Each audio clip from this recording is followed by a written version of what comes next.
Hello, Scorpius Alpha here with another installment of Unbalanced Electrical Storm. Chapter 10, 2 weeks later. Sandra is hanging out with her best friend, Michael. Are you coming over today? Shara's gonna be making meatloaf when she comes home from work. It'll be delicious, Michael says to Sandra. No, I'm actually having dinner with Jack today, Sandra replies back. I wish you would just break up with him already. He treats you like shit. Stop worrying about my relationship. I think I can deal with him by myself. He's gonna break your heart, Sandra. Let me deal with that when it comes. Look, as your best friend, my advice would be to just let him go. You'll find someone better. Oh, what? Like you? You're married, so you don't have to worry about it. Hey, I made myself available and you just didn't take the offer. What? That's bullshit, Michael.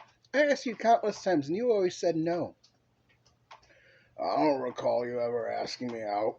He farts. You know what? I don't have time for this bullshit. I'm leaving and class has been over for 15 minutes now. All right. I'm sorry. I'm just holding you up. Just go. I'll see you on Monday. Can't wait. Finals, she says sarcastically. All right. Have fun, Sandy. Sandra leaves the community college building and walks to the bus stop. She waits until one comes by and she gets on. She gets off and walks down the block to her house. She walks in and heads upstairs to change for her date. Hey, Lizzie.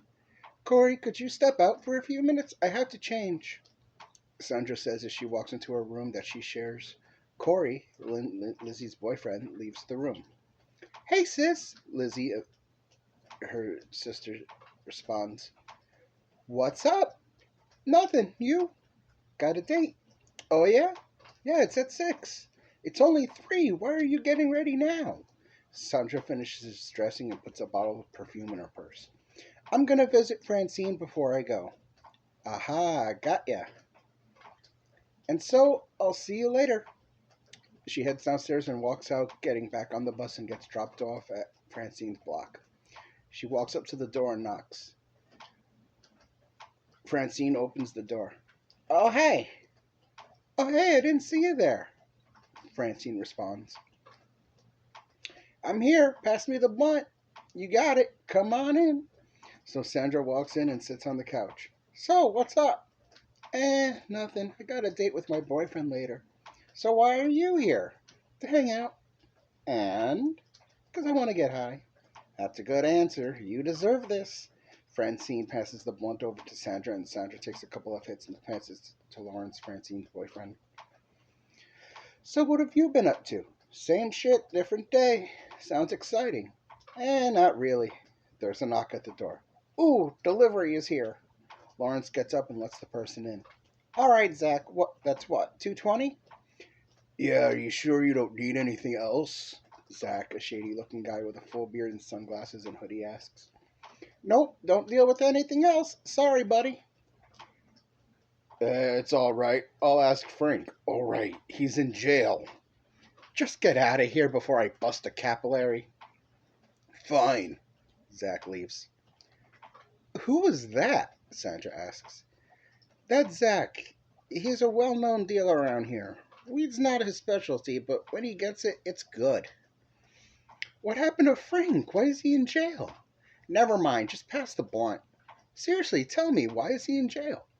It was a deal that went wrong. I was supposed to be there with them, but I wasn't feeling good that day, remember? Me and Frank were supposed to go pick up from Zach, and Zach wanted us to sell some other shit too. Frank managed to sell the other stuff, but when he went to make his first weed delivery, he was pulled over. They smelled it, and it was over for him. This happened a couple of weeks ago, so Zach won't stop busting my balls over it. Why did you both have to go? Even though we both sell separately, we get the same stuff. Not only that, but if we need to, we'll buy off each other. I suggest you find a new contact. This Zach guy seems a little too shady for my taste. I was already thinking of that. He's going to get me busted, and I don't need that. I've been in enough trouble. What time is it? Going on 5:30? Why? I gotta go. I'm meeting Jack for dinner in half an hour. Oh, all right then. Take it easy. Keep it sleazy. Sandra leaves the house and gets back on the bus and gets off on Jack's block. She walks down the street and meets up with Jack, who is standing on his front stoop. Hey, babe, you're late, Jack says. What? It's 10 to 6. We agreed on 5:30. No, we agreed on 6. Listen, bitch, shut your fucking mouth. It was 5:30. All right, fine. I'm sorry. Can't we just go to dinner, please? All right, let's go. They walk down a couple blocks and enter a restaurant. They're seated and the waitress asks for their drinks. I'll have a soda. Long Island iced tea. Really? It's only 6 o'clock. I don't give a fuck. It's our anniversary. I'm paying for half of it. I can drink if I want to. She takes out her ID and hands it to the waitress. You're a fucking alcoholic. Every time we go out to eat, you always have to have a drink. The waitress leaves, and as soon as she walks away, Jack checks out her ass. Yeah, because every time we go out, it's a special occasion, which is only a few times a year. That doesn't make me a fucking alcoholic, asshole. Yes, it does. Just because it's a special occasion doesn't mean you have to drink. I know that, but I feel like having a celebratory drink.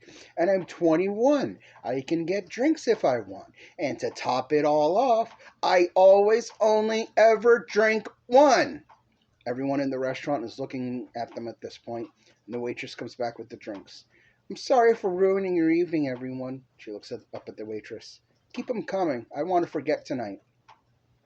The waitress acknowledges and takes their order. The rest of the dinner they eat in silence, Sandra drinking 4 more Long Island iced teas and a shot of whiskey. After they pay their bill and leave the restaurant, Sandra hails a cab and takes it home without saying anything to Jack and leaving him behind. May 17th, 2008. Dear Diary, I just had the worst date I've ever had with Jack. I just wanted to have a drink with dinner, that's all. I was only going to have one, but he had to open his big fat mouth and call me an alcoholic in front of everybody. I was so embarrassing. I, I was so embarrassed I just drank the date away. Maybe Michael is right. Maybe I should break up with him. I don't know. It seems kind of extreme, but he has done worse. I guess I'll give him one more chance. A couple of weeks later, Lizzie graduates high school and within the week is packing for basic training for the Army. So, my little sister's going to be a soldier, eh? Better be careful out there with all those sweaty Army guys you'll be surrounded by. Corey might get jealous. I don't give a fuck about no sweaty Army guy. I love Corey and that's that, Lizzie says. You sound pretty sure of yourself. Yeah, definitely. We've been together for 3 years. That's true. It has been a while. And the fact that you're teenagers is even more mind boggling because teenage relationships usually don't last that long. Hey, I think we might have been made for each other.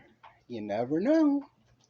They hear their mother call from downstairs to get ready to leave for the airport, and Lizzie brings down her bags and loads the car. They head to the airport and are waiting for the departure. See you in a year, sis. It's a little less than that, but yeah. They hug, and Lizzie hugs and says her goodbyes to the rest of the family and Corey and heads out to board her plane while everyone else heads home. Oops, sorry, Sandra says as she bumps into Leon. They make it home, and Sandra gets a call from Jack. What do you want? I just called to say I'm sorry, babe. It took you 2 weeks to apologize? I'm sorry I was mad, but I miss you. You called me an alcoholic and screamed at me in front of the whole restaurant. I know, and I'm sorry. Could I make it up to you tonight and we could have a redo anniversary dinner? Are you going to call me an alcoholic again? No, you can do what you want. You're an adult. That's what I thought. I'll see you at 6. Got it? Understood. Sandra hangs up and gets dressed and ready and heads over to Michael's house. Hey, Mike, what's up? Better now that you're visiting, Michael says. Better how? Because I have two of my best friends here. Oh, Jim, I didn't see you there. It's quite all right, says Jim, a short guy with long, dark red dyed hair and rectangle glasses wearing a comic book t-shirt and jeans. So, what's new, Sandy? Michael asks. Going out with Jack again. He's going to pay for everything tonight. He feels bad about what happened. I don't see why you just don't end it. Because it's already been 2 years. I can't just throw it away. He's done worse than yell at me at a restaurant, and we're still together. That's what I'm saying. He's bad news. Just end it. No! How many times do I have to tell you, Michael? Stop yelling at me. I'm trying to save you from yourself. Shut the fuck up already. Guys, both of you, shut up, Jim interjects. I'm out of here. I have a fucking date, Sandra says as she walks out the door and slams it on her way out. She leaves Michael's house and meets up with Jack in front of his place. Hey, babe, you ready? Jack asks. Yeah. They walk to a different restaurant than the last time, get seated, and the waiter asks for their drinks. Long Island iced tea. I'll have a screwdriver, please. That's surprising. Well, I figured we could share the night together, like I should have done last time. Now you're getting it. Hey, anything for you, babe. You sure? Positive.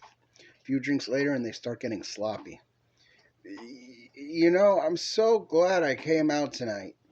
Good. Glad you've loosened up. Oh, I hope I'm not the only loose one. What's that supposed to mean?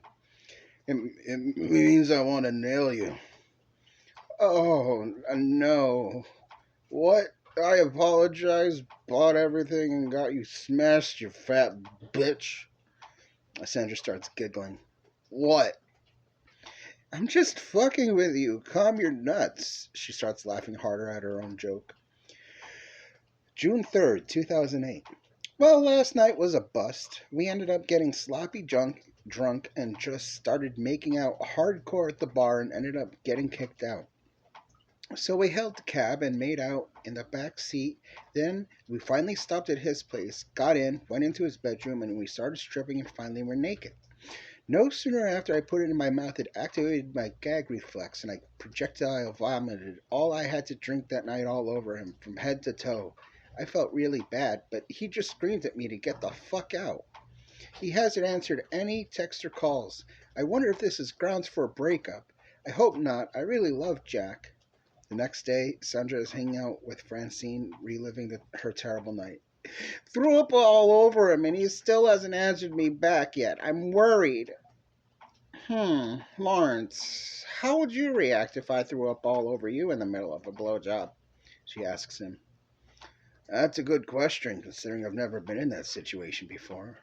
I guess I'd tell you to get yourself clean myself off, and then get right back into the action, he answers. See, no big deal, Francine says. I bet you he'll call you any second and apologize. It's almost 10 o'clock at night and the next day, and he still hasn't called me or anything yet. She checks her phone. No messages or missed calls. See? She holds up for the phone for them to see. Now pass that fucking bong. Francine passes it, Sandra hits it, and passes it to Lawrence. Watch, he's gonna go fuck some bitch to make himself feel better, come back to me after he's had his fill, and like a dumbass, I'll take him back until I do something wrong to make him do it again. How do you know? Francine asks. Because he did it to me last year when I dated him. What do you mean last year? You've been dating for 2 years.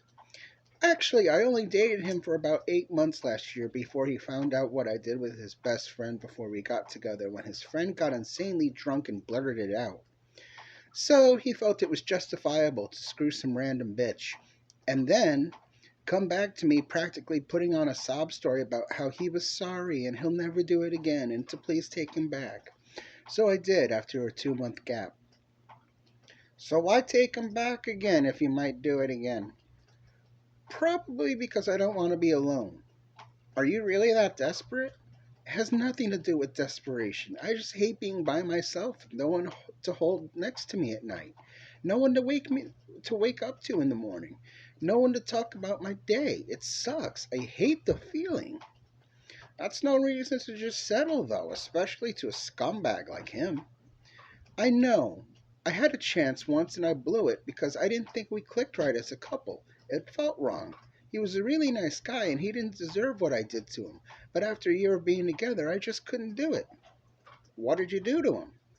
I don't want to talk about it. It was 2 years ago. Can we talk about something else now? Sure. This is pineapple kush we're smoking. Wow, I knew it was strong stuff. I'm toasty already. Well, we're going to bed. Here's the remote. She throws the remote and heads into the bedroom with Lawrence. Good night. Good night. She falls asleep on the couch watching TV and is awoken several hours later to her phone ring. What? Huh? She she picks up the phone. Hello? Jack? Hi. No, I'm at Francine's.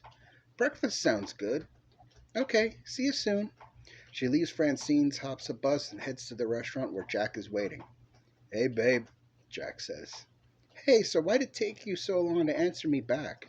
Come on, we'll talk inside. They walk into the restaurant, are seated, and get their drinks. So, what's so important? I fucked up, babe. Here we go again. Look, I overreacted. I know. Overreacted? I threw up on you once, and your solution is to fuck a bitch?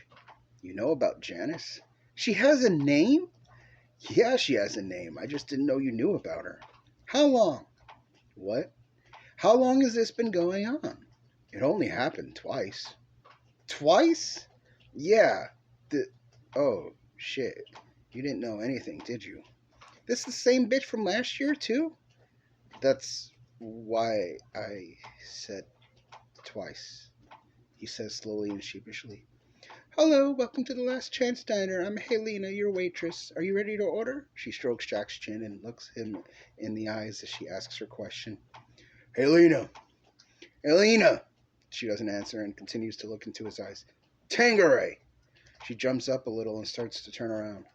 Hey, you're a waitress now. Stop following the customers, a burly voice says behind her. Sorry, Rev Norton. Anyway, what did you guys want to eat? They placed the order and continued the conversation. So that is where you were yesterday. I hope she's a slut and you caught something. Babe, I'm sorry. Why? Why do you have to keep doing this to me? Twice? Come on now. Really? Look, babe, I'm so sorry. Yeah, sure, she says sarcastically. Please, babe, give me one more chance. He gets out of the chair and kneels next to her. Why should I? Because you love me? Fine, sit down. You're lucky I'm such a nice person. I don't even know why I put up with you anymore. Thank you so much, babe. You won't regret it. You better not make me regret it, because this is your last chance. If you blow this one, we're done. Do you understand me? Yes, babe, 100%. Good. Later that day, Sandra is at Michael's house crying. He did it again, she says, sobbing uncontrollably. Come here, give me a hug, Michael tells her. She gets up and gives him a hug. I hate it. It's your own fault. You keep taking him back. Because I love him. Really? Are you sure? I think so. We've been on and off for 2 years. So, just because you're with someone for a while doesn't mean you have to stay with them. They don't own you, even though they think they do and try to convince you that they do. I know a lot of guys like that. I'm not one of them, but the point is you can tell them to fuck off anytime you want and just end it. Especially if it's just justifiable like here. He cheated on you twice with the same bitch. I say that you should just tell him to fuck off and find someone better. But I don't want to be alone. So you sacrifice happiness so you can feel loneliness? But if I'm lonely, I'm not happy either, so it doesn't matter. Then I don't know what to tell you, he says with a huff. I'm sorry. Hey, I tried. June 5th, 2008. Dear Diary, so today turned out as bad as I thought it would. I only got 4 hours of sleep on Francine's couch after passing out while watching TV to my phone blaring at me, and guess who it was? That's right, Jack. He offered to buy me breakfast at the Last Chance Diner. So we get there, and he has this serious look on his face, and I already knew what was coming. So we get inside and sit down, and he tells me everything, and then he slips up on the name of the bitch, Janice. Like, who the fuck does she think she is? And who does he think he is? Anyway, as he's telling me this, the waitress, I think her name was Helena or some shit. Anyway, she asks us what we want to eat, and then she stares into Jack's eyes and strokes his chin with her finger. I thought there was something going on with her too, but she got yelled at by her boss, some big burly older guy with a weird name. Anyway, apparently this isn't the first time she's done this because she had to be corrected about her profession. So we finish eating, and when we get our bill, he tells me that he left his wallet at home. Bastard probably did that on purpose, and since I thought he was paying, I didn't care what I ordered, so I ended up covering the bill, and now I'm fucking broke. So we leave the restaurant and ended up walking home since I had no money for the bus. He tried following me and had the audacity to ask me for nookie. Really? After what he just told me? I told him no fucking way. Not today, not tomorrow, not next week, not even next month. That bastard can jerk off till he's blind for all I care. And I told him if he goes back to her, we're done. So I ended up going to Michael's house and immediately broke down and started crying like a bitch. Michael told me the same thing he's been saying since me and Jack got together, and that was to leave his ass. Francine has been telling me the same thing, and maybe they're right. But then again, I keep going to the same problem of being alone. I hate being alone. If there was a way where I would never be alone and be happy at the same time, that would be great. But this is life, not a movie. Things don't happen that way. So I figure I'm just going to stay unhappy until something happens that changes my mind. I don't know. Being cheated on twice should count, but I don't know. Maybe something out of my control to tear us apart will happen. Maybe he'll be the one to break up with me. Fat chance that'll happen, though. He needs me as much as I need him. He's just illogical when it comes to reactions and decision making. I don't like how he calls me a fat bitch either. Like he should talk. He's got some poundage on him anyway. Anyway, I'm rambling. I'm just gonna smoke a bowl and go to bed. Good night. The next day, Sandra is going about her daily business when she runs into Jack. I've been messaging you all day. How come you haven't answered me back? Are you back with that?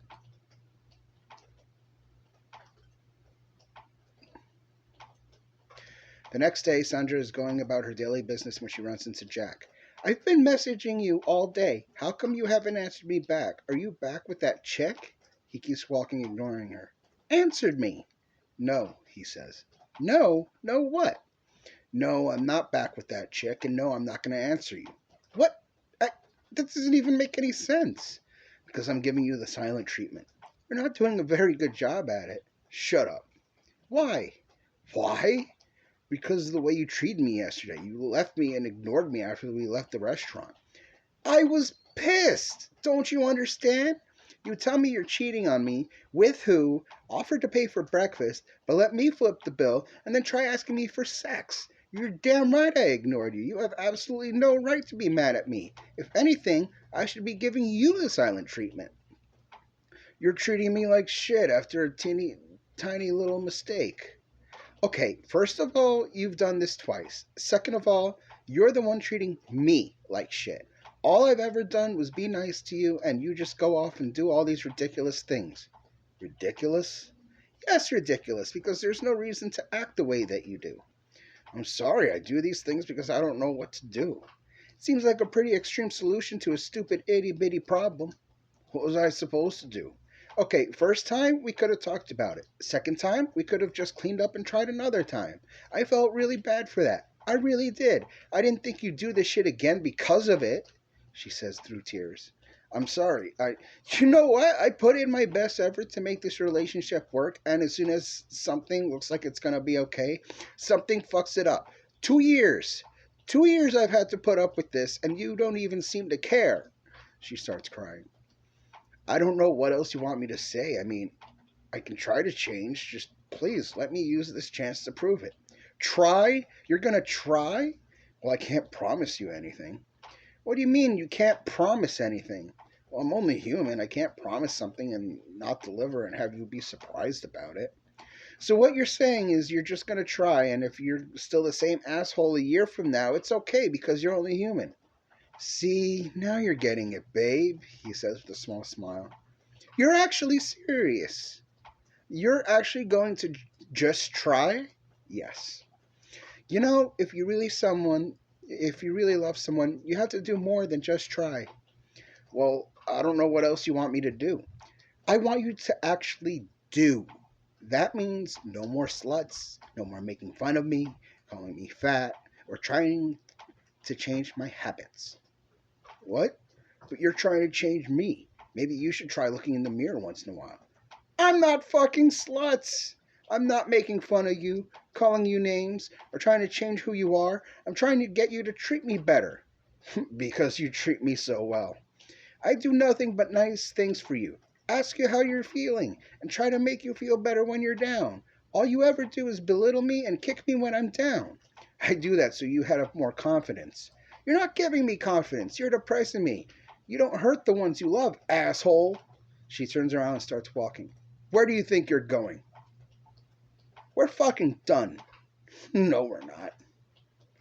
And that is the end of chapter 10. Also, chapter 1 of book 1 of Unbalanced Electrical Storm. If you like the story so far, please subscribe.